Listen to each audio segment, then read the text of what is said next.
একটি প্রশ্ন যা একজন মানুষের মৃত্যুর পর পুরো সমাজের সামনে দাঁড়িয়ে গেছে। যদি চারপাশে মানুষ থাকে, তবু যদি কেউ বাঁচাতে না আসে, তাহলে সেই মৃত্যুটা কার দায়? ঘটনাটি ঘটেছে বাংলাদেশের ময়মনসিংহ জেলার ভালুকা উপজেলায়। নিহত যুবকের নাম ছিল দীপুচন্দ্র দাস।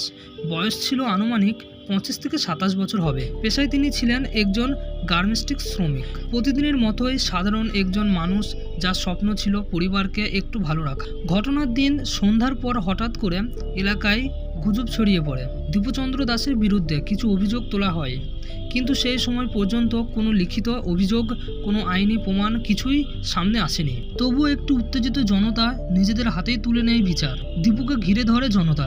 শুরু হয় মারধর।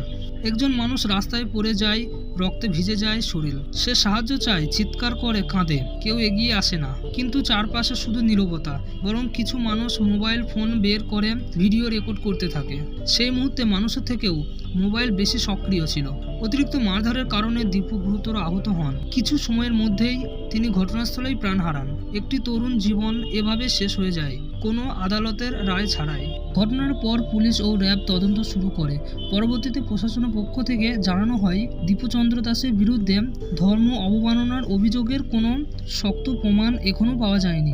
অর্থাৎ যে অভিযোগের কারণে একটি প্রাণ গেল, সেই অভিযোগই প্রমাণিত হলো না। যদি অভিযোগ প্রমাণিত না হয়, তবে এই মৃত্যুর দায় কার? আইন থাকতে, পুলিশ থাকতে, আদালত থাকতে, বিচার কেন জনতার হাতে? আজ দীপু, আগামীকাল কি আরও কেউ? দীপুচন্দ্র দাসের মৃত্যু শুধু একটি পরিবারের নয়, এটা আমাদের সমাজের একটি ব্যর্থতার গল্প। হিংসা কখনো ন্যায় আনে না। আইন শেষ কথা হওয়া উচিত। এই ভিডিওটি শেয়ার করুন, যাতে নীরবতা আর কাউকে না মারে। ধন্যবাদ।